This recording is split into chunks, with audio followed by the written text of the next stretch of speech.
Hello, welcome to Intuitive Insights. I'm your host, Megan McDonough, and today I have with me a very inspiring, intuitive guest. This is William FitzRoy.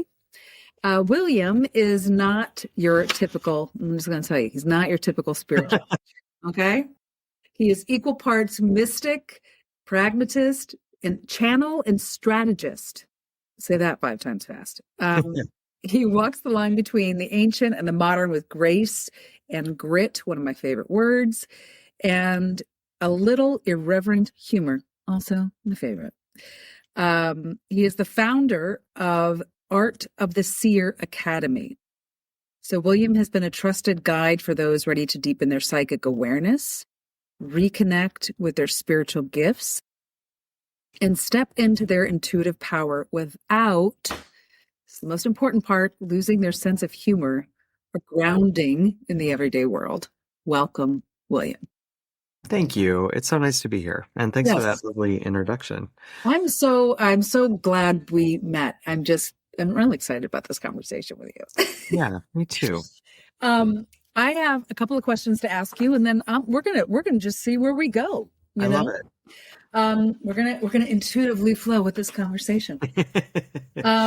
So the first question being, how do you define intuition? What is your, how do you have a specific way that you define it for yourself or others? Is it I just heard this recently, and I'm gonna steal it from whoever said it or wrote it that I read, and I don't know who that was. So I apologize for not having credit where credit is due. But for a long time, I thought I was just talking about it as like your superpower, and how like everybody has their own superpowers. And like, when you talk about being intuitive or being psychic or being sensitive, it's like so relatable in that way of like everybody has their own unique superpower way of doing it. But I read somewhere recently somebody said being psychic or intuitive is not a superpower, it's your original power. And I loved that. That is it. That is so it. I've started saying that more often now. And to me, that really speaks to that accessing or tapping into your intuition is about something that's so original to you that it's not super, it's foundational. It's like, it's the core of you in a certain way. Right, because we come in to this world armed with that, intuition of where to get food and to scream and to cry and to, and to go to the bathroom. And it's like, it's all all innate, Yes, I love that. I love that. And I do think like the other thing I'll add to that is like, I think that speaks in a way to the body being a part of intuition, which I think it very specifically is. Like, oftentimes in spiritual spaces, particularly, I think people tend to focus on spiritual intuition or the intuition of spirit and disregard the conversation that happens between body and spirit to give you those insights or those hits, right? Like, because the mind gets in the way because it becomes this like cerebral, esoteric thing outside of self, when really it's really grounded in the heart space and the emotional space, and then amplifies in the physical body. Yeah, like I've had clients, like the haters, the prove it people, which I love, like be like, you're just reading body language. And I'm like, well, yeah. And I'm really good at it. So like, isn't that intuition too? Like why, intuitive listening. Why does saying like, that's just your body being sensitive? Like, why does that dismiss it in some way? That just sort of, to me, heightens the conversation. Yeah, absolutely. It's just, it's supplementing it. Right. Because like, I mean, like things, yes, I agree with that. There is a part of it that's body language, and that's to kind of pick up and like, is this are we in resonance together? Yeah. Right. But then there's things that like come up and you're like, I'm seeing a red ball in your living room, And I'm like, I have no idea where that's coming from. They're like, well, I have a red ball in my living room. Yeah. And it's like, and you're like, okay, well, where did that come from then? So right. it's just when layers of listening. Yeah, and like if I'm working with like a beginning student in clairvoyance, like I'm seeing a red ball in your living room. Well, how does that red ball make me feel as the reader? Right. Gives me a whole bunch of information about what I'm seeing that is specific to me and my experience in the body that may be different than the person I'm reading. Anyway, I'm starting to go a little deeper than No, you. no, no, no. We can continue on Yeah. this because the next question essentially is how do you use it in your life? And we're already there. So let's just keep rolling. But I will get back to your origin story, as a psychic. But uh yes, I was gonna say that I have this uh saying, but an analogy of when I'm reading someone that it's like you know how you look through a pane of glass at someone else, and you see your reflection a little bit, but you're looking at the other person. It's Yeah. mostly them, but you get a little bit of your reflection. It's like whatever messages are coming from and for them. Yeah. There's also a little something, little nugget in there for you too, to pick up on. Yeah, and that's, the benefit of psychic training or like, learning tools or working with a teacher or, like however you want to frame that. Yeah. Developing it as a skill. There's this old anecdote that I love, or like story or joke. I don't know. It's like an old Yeah. story about there was like a farmer and his wife. And every morning the farmer's wife went down to the kitchen and would, wash the dishes at the sink and look out the window at the neighbor's clothesline. And the clothes were all filthy on the clothesline. And she was like, oh my gosh, the neighbor is so bad at washing her clothes. Look at Yeah. those dirty clothes on that clothesline. And then one day the farmer went out and looked, and the window was dirty. The clothes weren't dirty. That's brilliant. Right. So in that story, I think that's like that. such a great illustration of like, sure, you're always seeing from yourself and from your own perspective. And that's why you would train or develop your abilities like a skill, because you have to sort of decondition and deprogram some of the dirt on your own window. Yes. Way. Yes. Yes. I feel like that's a separate thing than what I was saying, but also relative, meaning Yes. yes, before you can see for others, you have to clear the shit from your well, whatever gook from your own window. Yeah. But even when the window is clear, there's always a lesson in there. There's always and the clearer your window, yeah, the more you can see your own reflection in it. truth. So Okay, now we're on works it. for both parties. It works for everything.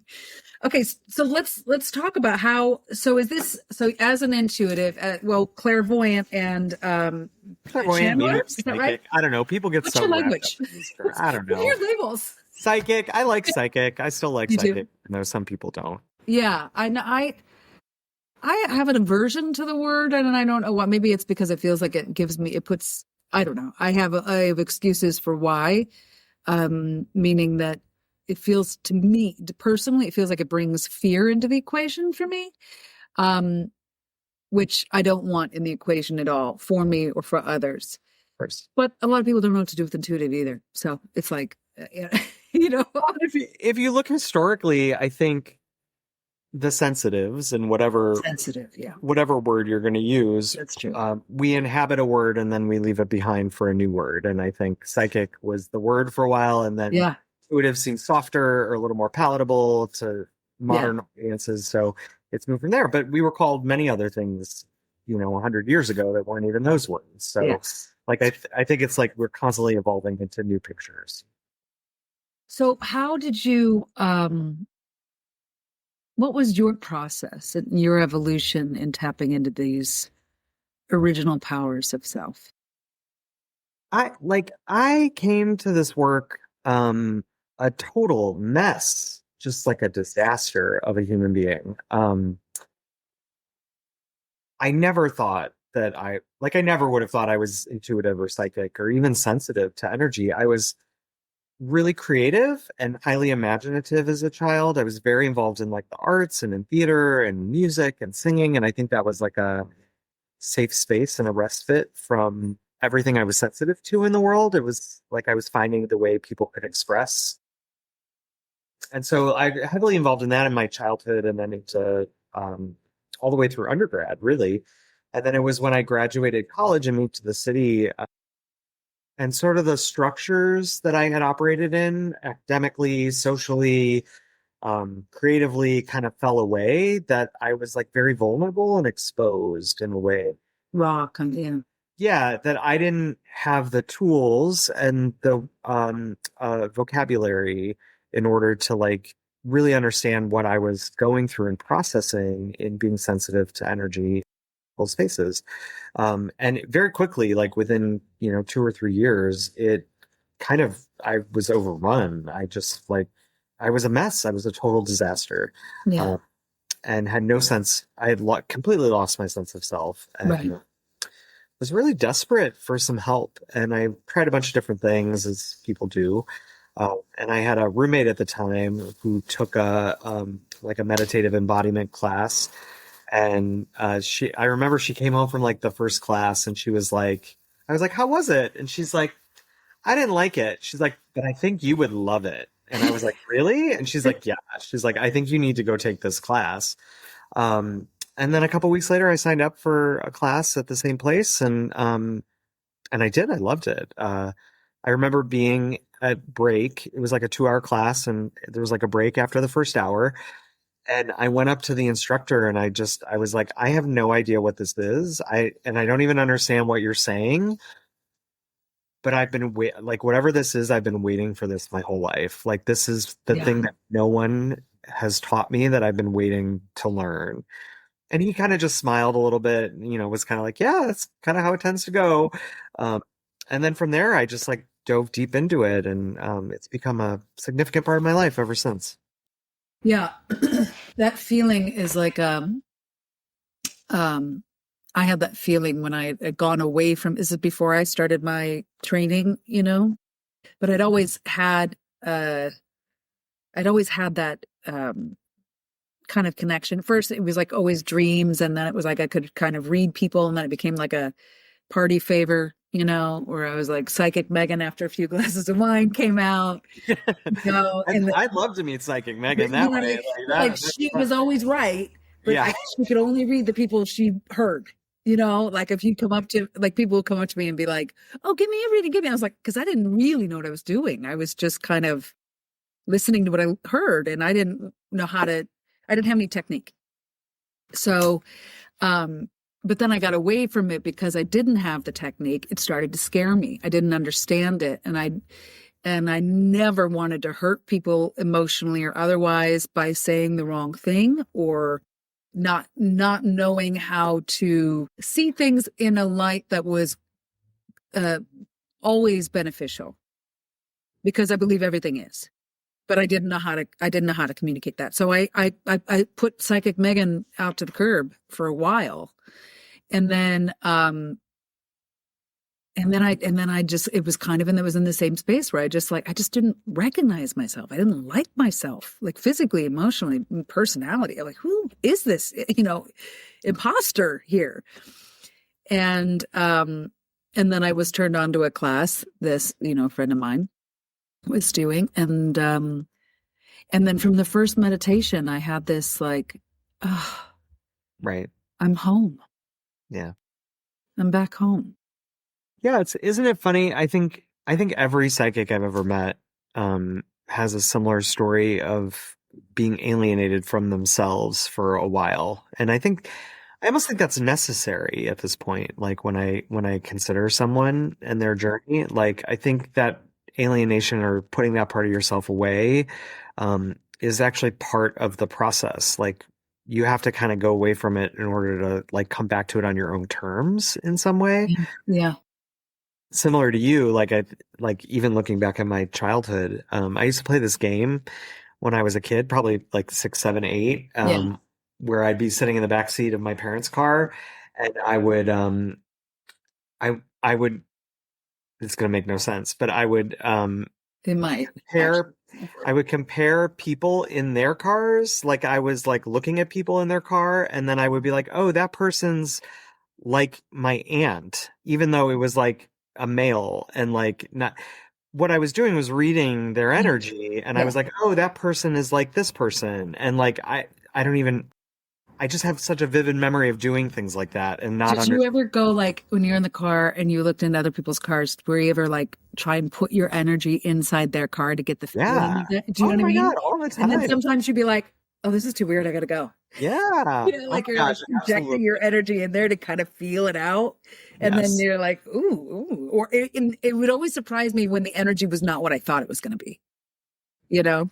I remember similar to that, like laying in bed and like astral projecting. I mean, I wouldn't have called it that at the time, Yeah, but of like course. Yeah. I would be laying in bed, again like 7, 8, 9 years old and going to visit my friends in their house Oh, yeah. Yeah. Oh, yeah. like all the You know, time. what's so funny? I'm like, of course you did. Yeah, right. No, I don't think everyone does that, Megan. I think I anyway. mean, but yeah, totally. You know? Yeah. Or I do that. I've done that. Still do sometimes. Not as much anymore because I'm like, what's the point of it? But I do that with people I pass on the street.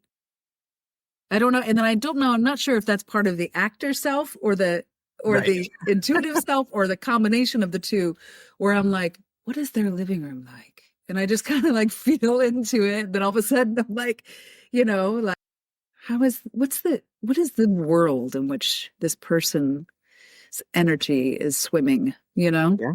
Yeah, I think we're like reading people all the time, and I think Yeah. most people are, and um, don't have the vocabulary or the framework around that. Yeah. And I mean, like you said, beginning, the origin power, like this is the origin power, the source powers. Like I feel that the sixth sense, or senses are the origin senses. And what confuses us in this world is the tangible, the physical. Uh, that's what that's the Maya, that's the illusion of this world, is that the permanence is in the impermanent tangible, when the permanence is really in the unseen infinite. Exactly, that is why I also consider myself a strategist and a pragmatist, because Yeah. the one gift that I was given by a teacher early on in my journey into being psychic and identifying as a psychic or as a sensitive, was I was counseled to not give up my day job, Okay. and I didn't. And because of that, alongside my journey of personal development and then also my journey of creating spaces for other people to be given that same path, on their own terms, through the Seer Academy and other places that I've taught and done psychic work, Yeah. uh, I've maintained this foot in the real world, Yeah. and did not give that up. And I know a lot of people, and I don't think that's everybody's answer, and I'm not here to tell anybody what they should. No, and it's actually, I appreciate you saying that too, because I mean, in a sense, that's like, I've decided to be an artist, it's like, yeah, but you don't quit your day job until you. Yeah, and so the gift that has given me is, number one, a really interesting playground as I develop my own tools and continue to develop Yeah. them. That I have a place where I can do that, where no one knows I'm doing it, and I'm kind of not in competition with anybody, Yeah. and I get to just kind of play, which is work, which has been a very fertile ground for that. Also, I've been able, luckily, to have a very successful professional career alongside all my psychic work, which has enabled a certain life that makes me feel very comfortable in exploring that rather than it Yes. being relying on it for my livelihood. Right. Which puts it But then on. also, Yeah. like, I'm on Slack every day with like my clients and my colleagues, and like I work at a creative agency, so it's like, everything's up here all the time. It's like Yeah. Yeah. Yeah. Yeah. crazy, to be honest with you. It's like an Yeah. insane amount of energy. And like I know what it's like to be in those spaces, which I think oftentimes a lot of my students that come to me for sessions or for classes are in those spaces now. And Right. so because I've stayed in that for the last 20 years and didn't abdicate that to just be on the mountaintop like a, mystic guru, Right. uh, they come to me and I'm like, yeah, Slack sucks. Let me tell you how to like have your space with Slack and how to work the energy of constant Right. communication through technology. Like I know every day in real time, like what that does and how to sort of work with that in your life. So, So um, what are the things that so that is very unique to have the one foot in the real world, quote unquote, and then the other in the spiritual, and and be active in both, you know? So what are some like, well, first of all, how do you use the spiritual part of yourself, this clairvoyant, intuitive, psychic part of self in your everyday life, in the real world life? And what are some of I mean, are there some like, are they all specific, or is there some quick general go-tos that you could, give to the people who aren't totally into the psychic, part, but also kind of want to start to explore their spiritual self, yeah, I talk a lot about with particularly with new students at the academy. I talk like a lot of people come in and they're like, I just want to be like this is very common. They're like, I just want to be really clear. I don't want to be a professional reader. And I'm like, Right. good. I'm like, good. Like world doesn't need more professional readers. I'm No, sorry, it just doesn't. The world needs is people that are awake and aware and using their tools in their yes, life, whatever that means. And for that's right. some people, that might mean giving professional readings or healings because that's their passion. But for most people, I think it's like just bringing that awareness back into your day to day. So when I look at like how I use this at work, I'm reading energy all the time. I have a colleague that has daddy issues. So I know that if I go into a meeting with this colleague and I come from a place of authority, It's not she's gonna going to be, have a problem with me. And yeah, so I adjust my energy to not be in that when I'm working with her in as much as I can, right? Like right, it's not perfect, but I can adjust and change the energy of my interaction and my communication to sort of meet her where she's at so she yeah, doesn't get triggered. And then I have another colleague that like is the flip of that, right? Or I have clients that like I know prefer specific energies or get triggered by specific things. right, And you right, can sort of shape shift and change the energy in your own space in order to like make it work for you and for yeah, them. And so it's a win-win. yeah, absolutely. I freak my colleagues out because like we had a new business opportunity come into the agency. We're all working on this pitch. And, from day one, I was like, there's no way we're winning this. Yeah, yeah, I was like, this is not going to happen. And yeah, everybody's like, no, rah, rah, we're going to. And the whole time I was like, I'm giving this 50% because like this, it's not going to happen. And then it yeah. didn't happen. And everybody was like, I think you were right. And I was like, I know I was right. I'm always right. What are you Like, talking I'm psychic. about? Excuse me. um I'm speaking in jest really there, but what I'm saying is like you can read the energy of things and decide what deserves your attention and what doesn't, what deserves more of your attention or less. Like you start to be able to manage your own energy and engagement with things, because fundamentally being intuitive or being psychic is about learning how to read yourself first and foremost, and then doing it for other people is the cherry on top. At least that's my perspective. No, absolutely. So what would you like if a new student comes to you and is wanting to just get in touch with their spiritual self? Where's like the first place, where's the point of origin that you start with them? Trust.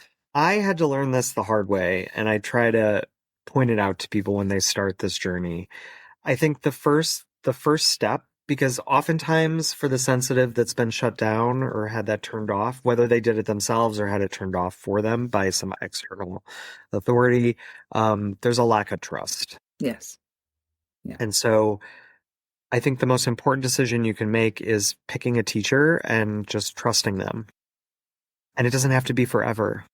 Yeah. That's what we forget about trust is that Yeah. trust and choosing doesn't have to be forever. So I think it's important to find a person that you like or that seems like this feels right, and letting it be right for a while, even if it stimulates you in ways that are uncomfortable or feel awkward, because a good teacher and a good process are going to stimulate you in ways that feel uncomfortable and awkward. Yeah. That's what learning is. Yeah. And so often, and I experience this for myself, it's like you end up kind of trying a little bit of everything, but not actually trusting anything or trusting yourself in it. And so you miss out on the depth of what having a relationship to yourself in that situation or experience can be. And so that's like whenever I meet a new student, that's the first thing I'm like, do you feel like you can trust me for a little bit, for a year, for 6 months, Yeah. for just a little time? Because I think I might have something to offer you, but you're going to have to trust that it's going to be uncomfortable, it's going to get weird, and it's going to, light you up in certain ways. And that is what you're here for. That's beautiful. And I'm just going to go on a limb. I would assume that would be what you would tell the layperson as well. Yeah. Like, it's supposed to be fun, Yes. right? So, so every now and then you get somebody who's like, I don't know, I want to get a reading, but like, I don't know, prove it, or like, Or they're what's your afraid success of it. rate? Yeah. Like, I remember once I had somebody thinking about signing up for like a year-long training, and they asked me, it was the funny, they were like, what's the career placement success rate for psychics after your training? And I was like, I don't know. Like, what? It's my ROI. Yeah, like that's weird. I was like, you're gonna have a good time and like maybe pick up some skills that you can use about being sensitive. I don't know. Yeah. I think it's supposed to be fun. So like it's just an experience. Like just allow yourself to have an experience without needing to prove it or justify the resources it takes to be in the experience until afterwards when you can process it. Experiencing something and processing something are two different things. Mm-hmm. Mm-hmm. Right? So it takes trust and like fun. Like I don't know. It's weird. Take a psychic class. I know, right? Maybe you hate it. Well, that was, a couple weeks of your Now life you know. back, but like maybe you met some cool people. I don't know. Yeah. And you have a new way of listening to things. I mean, I feel like it's just another layer of listening, visual, audio, emotional, and then figuring out how you communicate with that part of yourself. Like you were saying earlier, when you see some, if you see the red ball, what does the red ball make you feel, and how do you interpret that for them, and what it might mean, or what it's coming to show you, or whatever. And also, maybe it's not for you. Yeah. I don't know. I know people in like run clubs. Yeah. That sounds like hell. I only run when I only run when chased is what I say, and nobody's chasing me. I don't ever want to go run for fun. So like I'm not going to go join a run club and then be unhappy the whole time that I'm in the run club, or make the runners prove why I should be in the run club. Right. Like don't make them responsibility for you not liking it, right? Yes. So when you start to contextualize it, like it's really the same as anything else. Yeah. It's not anything special. Like maybe it's not for you, and maybe you want to try it and it's like, nah, this isn't for me. That's cool. But maybe it is for other people. Having said that, I do feel like we all have that original sense, Yeah. But like playing basketball, I don't know if I use this with you, this analogy, but like some people are innately athletic, and they're tall, and basketball is the game for them. It's their thing. We could all play basketball. We all did in grade school, but we're all not going to be a pro player. And some of us will continue to play unprofessionally, and some of us will just say, no, thanks. I also know like people who are really tall that would be good at basketball that just don't like basketball. And they don't like basketball. And they just don't want to do it. And that's fine too, So that's again, that body spirit, like, it's funny you use that as your example, because I use swimming, because I would say most people, you can like throw them in the water and they'll like figure it out. Yeah. But if you want to be an Olympic swimmer, like you need to train, and you need a coach, and you need a regiment, and you need tools, and you need to practice, right? That's right. You said that, and I thought of my mother telling me how she taught me how to swim. I just threw you in the pool. Right. She's like, you were like a month old. I don't know. I was like, oh my God. Thanks, Mom. That sounds. She's like, what? You swam? I'm like, Jesus Christ. The 80s were different. Except Listen, we, it's we're lucky we survived it all, honestly. I mean, yeah, now it's like you got to be part of a epic gym with like 5,000 lanes and different levels. And, you know, I mean, it's good. It gets the kids to swim, but like once they started asking if we wanted to do butterfly, we're like, okay, we're done. It's not, That's too this much. is not, we're good. We're good. You know, we've accomplished the mission. The kid can swim. We're done with the factory, you know? So your program, you mentioned you have a year-long program, and so are you just committed to working with people who are like really into wanting to do this or learn skills for themselves, meaning that they're ready to commit to you for like 6 months, a year, Yeah, or so yeah, are you I'll also just like a describe kind of where new we're at. beginning? Okay. Yeah, so at the academy we have a faculty of six people right now that are sort of working with and around me. Um some of them are just old friends that I've been doing psychic stuff with for a long time. Some of them students that just really love it and have like stepped into wanting to teach for themselves. Um, so we offer like short-term classes, like drop-in style workshops and stuff like that, very a la carte, like Yeah, yeah, whatever. yeah. And then I personally teach a 15-month training called Path of the Mystic. And I can go into more about that if you want. And then a 2-year training on mediumship called Art of the Oracle. And those are just longer commitments that are about specific tool sets and specific ways of working as a Yeah, psychic. talk to me. What are they? Like what are Yeah, the, so so Path of the Mystic is actually my favorite. It's my favorite thing I've ever created, to be honest, yeah. in my life. It's a 15-month journey to the center of yourself because one of the things that I have found in reading people is that what's happening is it used to be that you would live your whole life or perhaps several lifetimes in succession in a certain set of pictures, like solving certain problems or being in certain kinds of relationships or like whatever. And I know you read past life stuff too. So like Yeah. you know, like this is my theme. And for the next 4 lifetimes, I'm kind of like working on this stuff, right? Yeah. What's happened, and I don't really know why, but what I've noticed happening is that all that is sped up. So people are now having the amount of spiritual growth in a single lifetime that they used to have in 4 or 5 lifetimes. And so they're outgrowing structures of energy and pictures and challenges or problems, or even outgrowing karma faster than we used to in a lifetime. And so Yeah. what I started to see in people that I was reading was people were getting to their like late 20s, early 30s, mid 30s.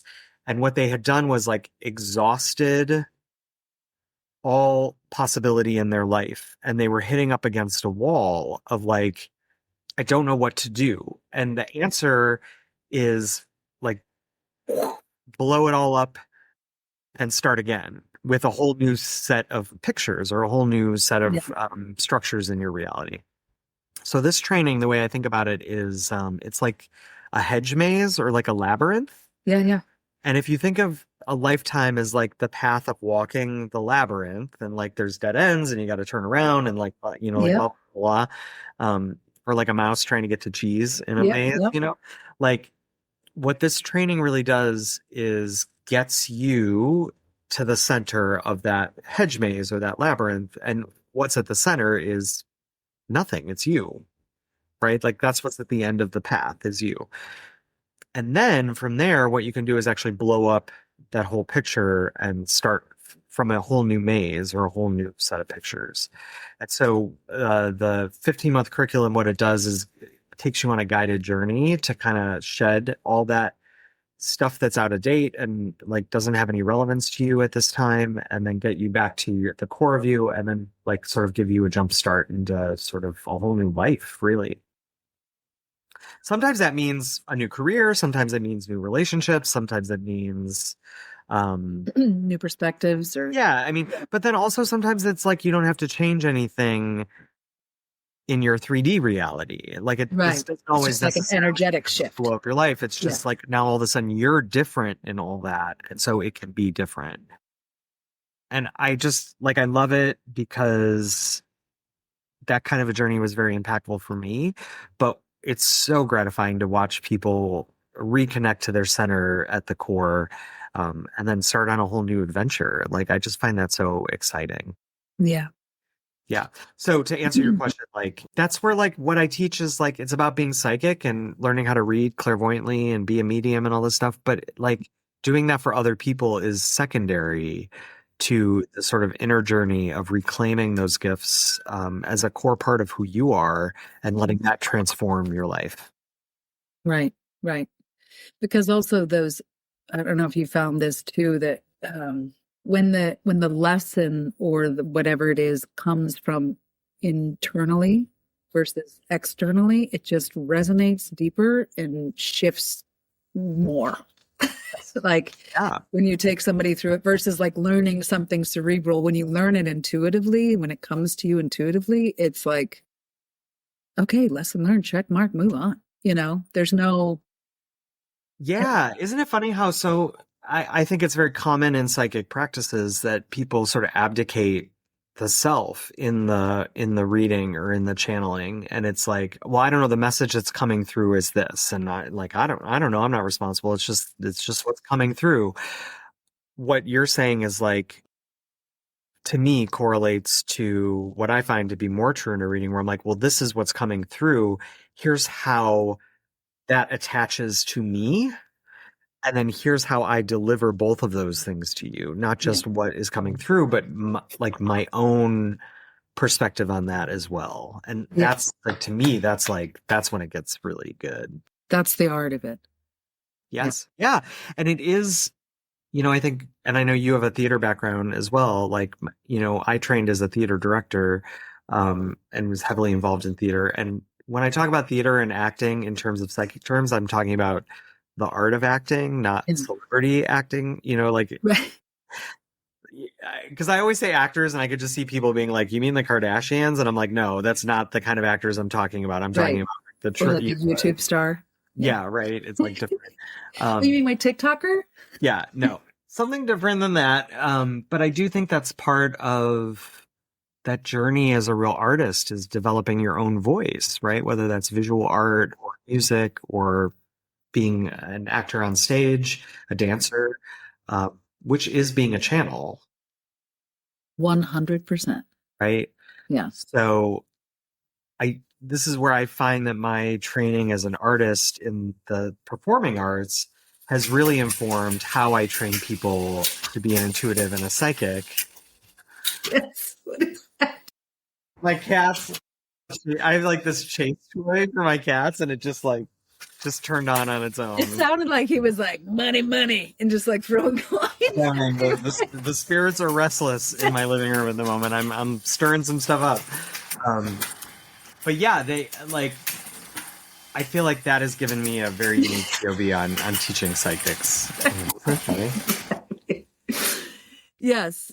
Yes. I have this, a new platform I'm on right now, which is the, artists are energy alchemists, Yes. and healers are, it's the same. Like, the shamans were the artists and the healers of the tribe. And that's what I mean when I say, like, we've gone by so many different names. Yeah. Right. So it just keeps evolving, and pick the one that works for you. Yeah. Is there any, when do your classes, do they have a set time when they start the programs? Yeah, the longer ones start quarterly.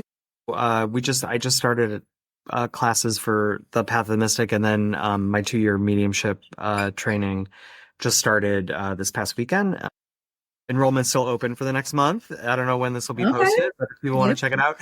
And then the next ones will be in January, and then in July, and then, so we kind of go.